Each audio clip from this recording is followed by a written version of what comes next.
প্রথমেই গোপালের গিফট দিয়ে শুরু করছি আজকের ব্লগটা।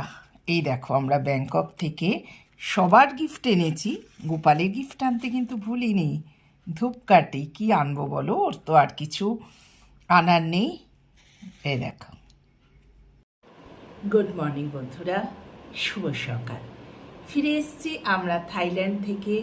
অবস্থা খুব খারাপ আমাদের, কারণ ভীষণ টায়ার্ড। এটাই হচ্ছে মূল কারণ। কালকে তো কোনো রকমে খাওয়া দাওয়া করেই বিছানায় ছিলাম সারাক্ষণ, যেন মনে হচ্ছে কতদিন ঘুমোইনি। কি আশ্চর্য! যাই হোক, আমরা তো খুব আনন্দ করলাম, ভীষণভাবে মানে সাকসেস হয়েছে আমাদের ট্রিপটা। মেয়ে তো সবসময় আমাদের সাথে খারাপ, আর মেয়ের সাহায্য না নিলে একটু প্রবলেম হতোই, কারণ আজকালকার জেনারেশন ওরা এত আপডেট, এত জিনিস জানে, যেটা আমার তোমাদের দাদা ভাই সেখানেও কিছু কিছু মেয়ের কাছ থেকে জানছে, হ্যাঁ রে এটা কী করবো, ওটা কী করব জানি না। থ্যাংক গড, মেয়ে একদম যেন সেই গাইডের মতো আমাদের গাইড করে গেছে সব কিছুতে। এই হলো ছোট্ট ছোট্ট কথা কিছু শেয়ার করি, একটা ছোট্ট ভিডিও নিয়ে এসেছি, একটুখানি শুনো। আমরা তো পাটায়া ব্যাংকক গিয়েছিলাম, বেশ 3 দিন করে ওখানে ছিলাম। আর পাটায়া তো ভীষণ ভালো লেগেছে, ওটা সমুদ্র আছে। আর ব্যাংকক হচ্ছে একদম সিঙ্গাপুরের মতো বিজি শহর, এবং সুন্দর, বিলাসবহুল, সুসজ্জিত, একদম ওয়েল ডেকোরেটেড, দারুণ দারুণ।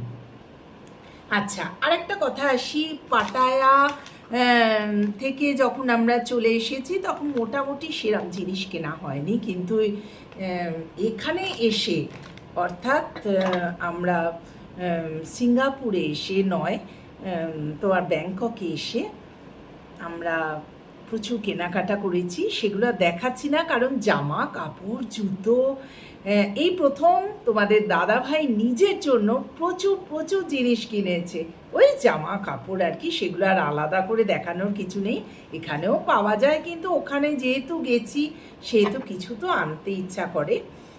প্রচুর জুতো কিনেছে, ওর যেটা শখ, ওর ঘড়ি আর জুতো, এইটা হচ্ছে আমার কর্তামশাই ভীষণ শখ, কিন্তু কোনো দিন নিজে হাতে করে নিজের জিনিস খুব একটা কেনে না। এবারে একদম অবাক হয়ে গেছি। যাই হোক, খুব ভালো লাগলো। নিজের ঘড়ি কিনেছে, আমাকে একটা ঘড়ি কিনে দিয়েছে, অফিসের জন্য কিছু এনেছে, আমিও ছোটোখাটো গিফট টুকটাক আমার ফ্যামিলির জন্য, আমার ফ্রেন্ডদের জন্য টুকটাক জিনিস এনেছি, নিজের জন্য তো অবভিয়াসলি এনেছি। সেই সবগুলা দেখাচ্ছি না। পেছনটা কিন্তু প্রচণ্ড রৌদ্র, ভাববে না যে আমি সন্ধেবেলায় করছি। এখন ঘড়িতে একদম পাক্কা 11:30। মাসি এই কাজ করে গেল, ভাবছি আজকে গিয়ে একটু আইব্রোস করাবো। আমার মেয়ে তো রেগে একদম লাল, কি অবস্থা, আইব্রোস করিয়ে আসনি? হ্যাঁ তো ছেড়ে দে, এখন সত্যি নিজের জন্য সাজতে বা নিজেকে ঠিকঠাক ম্যানেজ করতে আর ভালো লাগে না। আফটার অল বয়স তো বেড়ে যাচ্ছে। যাই হোক, এখানে প্রচুর জিনিস নিয়ে বসেছি যেটা আপনারা দেখেননি। আর এমনি তো বুদ্ধদেবের অনেক মূর্তি এনেছি, আর ভীষণ সুন্দর চারিদিকে ঘুরেছি, বুদ্ধদেবের মূর্তি দেখেছি। আমার বড় ব্লগে আপনারা সবই দেখতে পাবেন। ব্লগগুলো বানাই জানেন তো, এডিটিংয়ের কাজ এখনও হয়নি, শুধু ফটো তুলেই গেছি। একটু 2-4 দিন সময় লাগবে, তারপরে ছাড়বো, আপনাদের ভালো ভালো ব্লগ দেখতে পাবেন। যাই হোক, চলে আসছি। তার আগে মেয়ে আর বাবা বললো যে চলো বাবা ওই দোকানটাতে একটু দেখি। ব্যাস, বিভিন্ন ধরনের মশলা, বুঝতেই পারছেন এটা আমাদের এখানে নয়। এইসব কি এনেছে আমি জানি না। দেখুন, এইসব চিহ্ন দেখে বোঝা যাচ্ছে এটা হচ্ছে ব্যাংকক থেকে কেনা হয়েছে। বাপরে, কী সব দেখুন, মাশরুম খয়েরি রঙের, এইগুলো দিয়ে না রান্না করলে সঙ্গে সঙ্গে মানে রেডি টু ইট হয়ে যাবে আর কি। যাই হোক, আমি তো এটা কি একটা লঙ্কা আর কি, ওখানে একটা লঙ্কা দিচ্ছিল, লাল লঙ্কা চিড়ে, সব রান্নাতে, আর দারুণ লাগছিল। সব রান্না আমি খেতে পারিনি।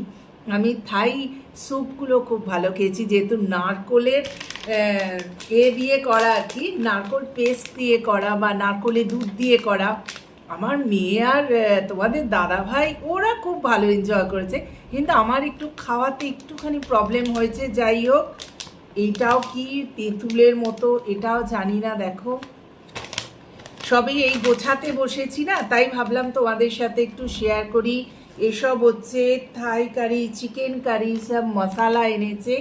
এই দিয়ে তোমাদের দাদাভাই বানাবে কি আমাকেই বানাতে হবে জানি না। এইটা আবার কি বাবা, এখানে আমার দেখো, তোমরা ছবিটা দেখতে পাচ্ছ, এ দেখো এখানে কি সব আছে, পুটলি করে, এখানে আমন্ড আছে, এখানে স্লাইস করে কাটা আছে, মনে হচ্ছে মাশরুমের কিছু।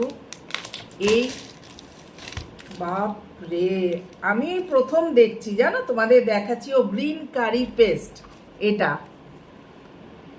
ওখানে একটা সমস্যা কি জানো, ইংলিশ কেউ বলে না, সব ওদের ভাষাতেই বলে, থাই ভাষাতে। আর এই ওকে, ইয়েস, দিস ওয়ান, হ্যাঁ, এইরকম আর কি, ছোট ছোট ভাঙা ভাঙা ইংলিশে। অবশ্য ওখানে আমাদের এইটা দেখি, আর একটা কি, আচ্ছা এটা হচ্ছে মাসমান কারি পেস্ট। দেখো, দেখছো ওপরে লেখাগুলো, দেখো পুরো থাই লেখা। ওরা খুব মেনটেন করে, ওরা কিন্তু ওদের ভাষাকে ছেড়ে অন্য ভাষা ইউজ করতে চায় না। অনলি যারা ধরো এই আমরা কেনাকাটা করতে যাচ্ছি বাইরে থেকে, তখন তাদের সাহায্য করতে, মানে অনেকক্ষণ ওদের কথা আমরা বুঝতে পারছি না, আমার মেয়ে, হাজবেন্ড, আমি সব ইংলিশে ছোট ছোট করে ওদের বলছি, তখন ও ইয়া ইয়া ইয়া এরম ভাবে, আর খুব টেনে টেনে কথা বলছে। এ দেখো এইগুলো দেখছি, বাপরে তো পড়তে পারছি না। এটা হচ্ছে, হ্যাঁ এটাও গ্রিন কারি পেস্ট, এটা হচ্ছে yellow curry paste, this one. আর তোমরা বলবে এইগুলো দেখাচ্ছে, কিন্তু কি করব, জামা কাপড় আর দেখানোর কোনো মানে হয় না। আর এই সব পেস্ট এনেছে, এখানে ব্লুবেরি এনেছে, আজকে অলরেডি দেখো কেটে আমরা এ দিয়ে স্মুদি করেছিলাম, তাই জন্য ব্লুবেরি দিয়েছিলাম। প্রচুর প্রচুর কেনাকাটা করেছি, আর অবস্থা খুব খারাপ। এইসব মেয়ে অনেক কিছু কিনে দিয়েছে, কি দেখি, চারকোল ক্যারাটিন ট্রিটমেন্ট মাস্ক চুলের। আমার চুল নিয়ে ভীষণ প্রবলেম হচ্ছে, কিছুতেই চুলটা ভালো করতে পারছি না। মেয়ে বলছে মা এইগুলো মাখবে, জানি না।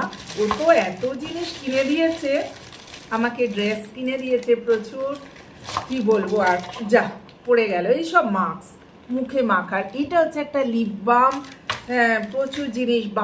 যেহেতু আমার তোমাদের দাদাভাইয়ের হাতগুলো খুব খড়খড় করে আর কি, এত সাবান ইউজ করে, তার জন্য বাবার জন্য একটা কোথা থেকে মল থেকে ঘুরে একটা ক্রিম, বাবা এটা হাতে লাগিও।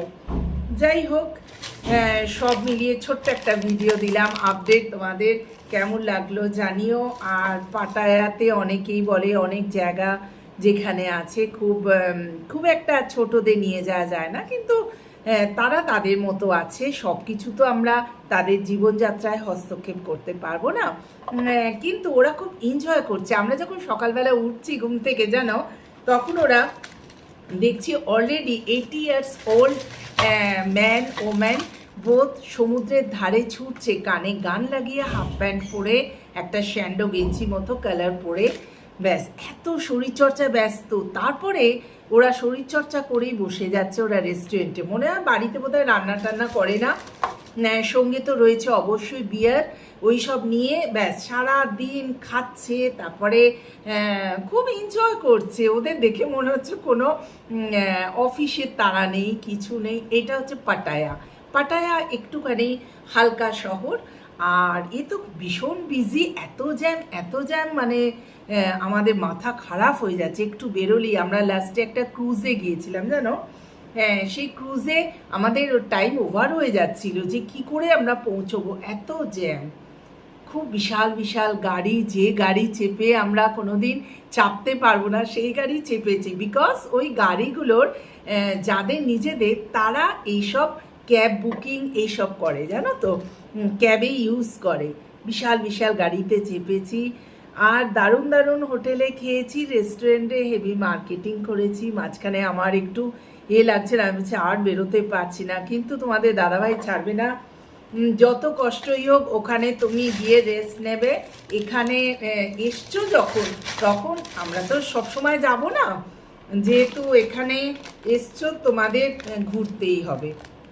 এটা কি বলো তো, এটা দেখো, এটা একটা সাদা, এটা একটা নুডলস দিয়েছে, এইখানেও কিরম পাকানো, জানি না কি এইসব ব্যাপার, কর্তামশাই কিনেছে, ওসব করবে। তো যাই হোক, আমাদের ছোটোখাটো ট্যুরটা তোমাদের সাথে একটু শেয়ার করলাম, ভীষণ ভালো লাগছে। আর আমি তো বড় ব্লগে তো আমার যাচ্ছেই, আমার হোটেলের নামগুলো প্লিজ তোমরা যারা থাইল্যান্ড যেতে চাও বা তোমরা থাইল্যান্ডে ঘুরে এসছো তাদের কথা বলছি না, যারা যেতে চাও তাদের জন্য আমি কিন্তু আমাদের হোটেলগুলো নাম তোমাদের দিয়ে দিয়েছি, দেখো এবং ওখানেই তোমরা যেও। ফ্যান্টাস্টিক, দারুণ দারুণ, এবং খরচা কিন্তু বিশেষ কিছু নয়। হ্যাঁ, এখানে আমরা শুনলি এত খরচা হচ্ছে, থাইল্যান্ডের খরচাটা ঠিক আছে, নর্মাল, হ্যাঁ, এক্সপেন্সিভ কিছু নয়। তবে একটাই প্রবলেম হচ্ছে, যাওয়ার সময় আমাদের একটাই জিনিস করে যেতে হয়েছে, যেরকম ধরো তুমি 30,000 টাকা, আমাদের টাকা তো ওখানে চলবে না, 30,000 টাকা দিয়ে দিল। দীপঙ্কর একজনকে জানা আছে, ওনাদের টাকা দিল, তার অ্যামাউন্ট হচ্ছে 10,000। ও এখানকার টাকা চলবে না, তাও কার্ড চলছে মাঝে মাঝে সব জায়গায়, ওদেরই টাকা, সেই টাকাগুলো আমি দেখাবো। আমাদের যা নিয়ে গেছিলাম ওদের টাকা, তার থেকে 7 টাকা বেঁচেছে, ছোট্ট ছোট্ট কয়েন। লাস্টে দীপঙ্কর বললো যে 300 টাকা না 400 টাকা এখনও পড়ে আছে, এখানে তো ইউজ হবে না, কিছু একটা করে নাও। তা আমি লাস্টে একটু, আমার মেয়ে বলো মা তুমি একটু ফুট ম্যাসাজ করে নাও, তা আমি একটু পার্লারে গিয়ে ফুট ম্যাসাজ করে নিলাম। এই হচ্ছে আমার পুরো আপডেট থাইল্যান্ড ঘোরার। তো বন্ধুরা, আমার কথা শুনে তোমাদের যদি ভালো লাগে তো do like, share and subscribe my channel. চলো আবার আগের নিয়মে ফিরে আসছি, রান্না করতে হবে। আজকে চিকেনের ঝোল আর ভাত করব, শরীর দিচ্ছে না এখনও বলছি, 2-3 দিন লাগবে তোমার শরীরটা একটু ঠিক করতে, কারণ আমাদের 9 দিনের ট্যুর ছিল। আর ভীষণ গরম, এত গরম মানে কি, রোদের তাপ এত না, টুপি গগলস পরেও কিন্তু হচ্ছে না।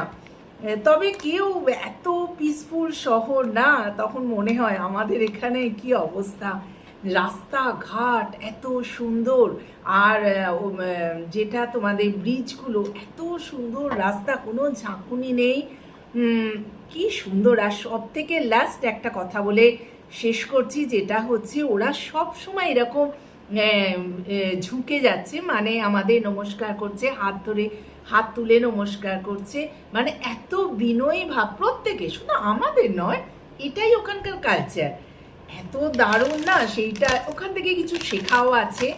আর সবাই বলে না পাটায়াতে বাচ্চাদের নিয়ে যাওয়া, এসব বাজে কথা, যা তোমরা শুনছো সেগুলো কিন্তু খুব বাজে কথা। সামনে গিয়ে দেখলাম সেরম কিছু না। হ্যাঁ, ওদের জীবনযাত্রা, ওদের ড্রেস ওদের মতো, আমরা সেদিকে না তাকালেই হলো, ওরা তোমার দিকে তাকাচ্ছে না, যেহেতু আমাদের এত মাথা ব্যথা কিসের, তাই না? আমরা ঘুরতে গেছি, ঘুরছি, এনজয় করছি, সমুদ্রের ধারে গেছি, অবশ্য ভীষণ চওড়া, আমাদের পা ঢুকেই যাচ্ছে। তারপর সমুদ্রের ধারে তো ডাব আছে, ডাবটা এখানে নিল 60 টাকা করে, কিন্তু জলটা একদম অদ্ভুত অন্য ধরনের খেতে লাগছিল, জানি না কেন। সব কিছু এনজয় করে আমি, মেয়ে আর আমার হাজব্যান্ড ফিরে এলাম 9 দিন বাদে। আবার বোম্বে ব্যাক করলাম, মেয়ের জায়গায় চলে গেল। কাল থেকে মেয়ের অফিস, আর দীপঙ্করেরও কাল থেকে অফিস। চলো টাটা। ভালো লাগলে একদম সাবস্ক্রাইব করতে ভুলবে না, অনেক অনেক করে কাবেরী জীবন কথা দেখবে, ঠিক আছে? নিজেকে একটু ফ্রেশ করতে হবে, একটু আইব্রোস করতে হবে, তারপর আবার আসছি তোমাদের সামনে। টাটা।